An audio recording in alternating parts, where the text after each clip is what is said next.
Welcome to Onsite. So today we'll be seeing the transaction tab in the Onsite application and how it works. So this is my home page. Once you enter Onsite application, so let me open one of my running project, that is Heritage Estate.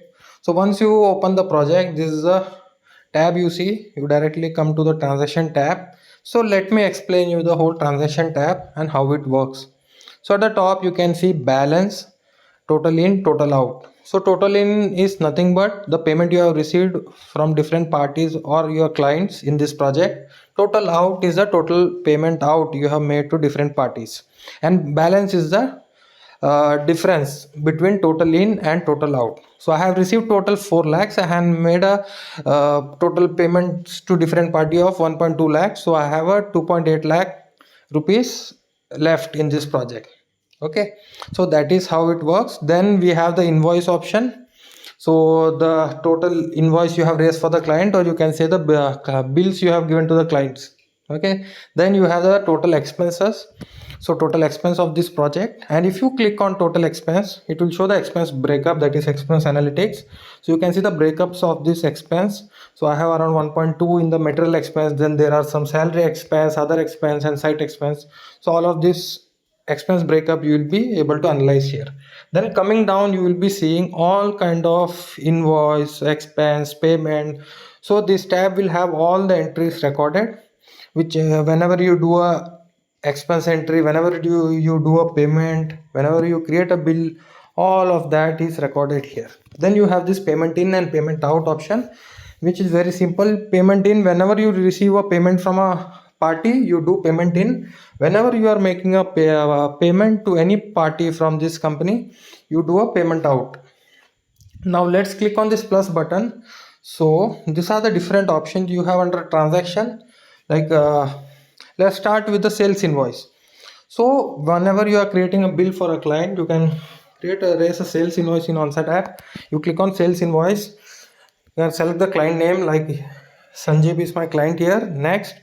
So here you get option of select BOQ items. If you have created the BOQ already, you can just select the BOQ items and invoice it by adding the quantity. But if you have not created a BOQ, you can also add the item manually. So let me add an item manually and show you. Click on add item, add the item name, like I'm invoicing for flooring work. Okay, flooring work. Unit you can select. Let me take a square foot. GST, I don't want any GST, so you can make it 0. Invoice quantity, like I am invoicing 2500 square feet.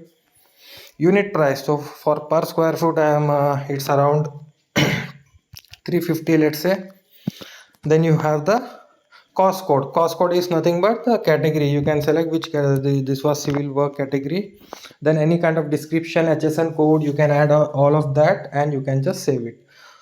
Once like this, you can add multiple items for your invoice. Then you have this additional discount, additional charges, any kind of retention, deduction. Let's say there is a retention amount, there's a performance retention of 10,000. Okay, you can also set a due date. So let's say I want to retain this amount on after 2 months. Okay, so on this date, the due date which you have set, on-site application will give you a reminder that you have to collect this retention amount, so you don't miss out on that amount. So system helps you with that. Then you can attach any kind of files, photos of the invoice you have. You can add the billing address. If you want to round off, you can round off, and you can just save it. So this is how you create sales invoice. Now let's see how you can create bill for your subcontractors. So you come to this plus, you click on that plus button, and you come to this expense part. Here you can see the subcon bill option. I will click on the subcon bill. It will open all the work orders you have created for your contractors. So Apex Civil Contractors, I have created a work order for them, so I am billing them. So I will select the work.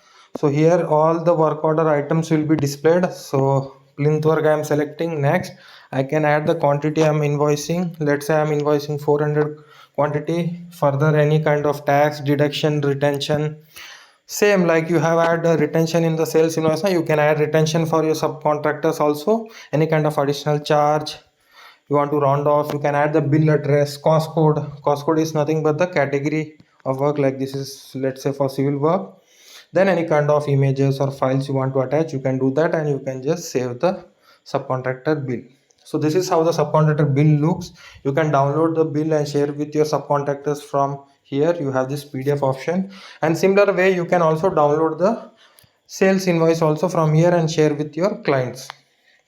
So this is how sales invoice and subcon bill works. Now let's see the material purchase option. So whenever you are making a direct material purchase, you can you can either go you can either receive the material, then come to material purchase, select the party name, and bill the received material. But if you are making a direct purchase, you can just click on add material purchase, add the party name. Like let's say I'm purchasing from Wire World Traders, I will click on add material. Let's say I purchase cement. Let's add a quantity 400. It will take the last purchase rate automatically. Any kind of changes, let's say this time it was 300, and further any kind of additional charges, discount, you can add all of that. And you have this paid amount option. If you have paid any amount while purchasing, let's say I have paid 10,000 while purchasing, I can add that. And bill photo you can attach, you can add the reference number, all of that, and you can just save it. So the material purchase or the material bill is created. So this is how the bill looks. You can download it in the same way like you download the subcon bill. You can and share it with your vendors, and you have the balance here. And we have paid 10,000 while creating the bill, and this is the balance amount. So you can use material purchase if you are purchasing material directly from the vendor in that case. And then you have the other expense option. So let's see how you can use other expense for many cases. Like there is any kind of overheads in the project, you can use other expense for that. So I will click on other expense. So let's say I have created a party named as overhead expenses to track all my overheads. So you can create a party like this to track all your overheads of that project. Now I will add the total, like there was a 10,000 rupees overhead. Further any discount, charges, GST, you can add that. Now what kind of overhead was this? To categorize that, you can add cost code. So I will go to cost code. Let's say it was my design and consultation fee. Then paid amount, if you have paid against this expense, you can add that. So then you any kind of files you can attach that. Bill to, ship to, address you can add for that expense, and you can just save it. So other expense help you to add all kind of overheads or any kind of extra expense which occurs in the project. You will be able to add that through other expense.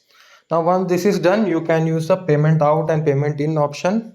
So payment out, whenever I am making a payment to a party, let's say I am making a payment out to my subcontractor Apex.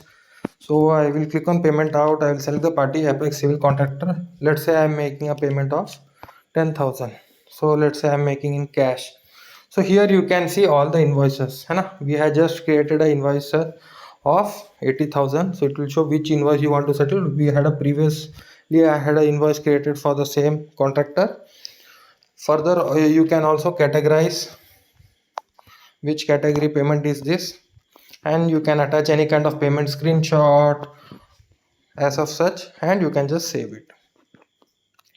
And similar way payment in works. Whenever you receive a payment from a party or from your client, you click on payment in and you do the payment in. Like I have received 50,000 from my client. From I will add was like Sanjeev is my client for this project.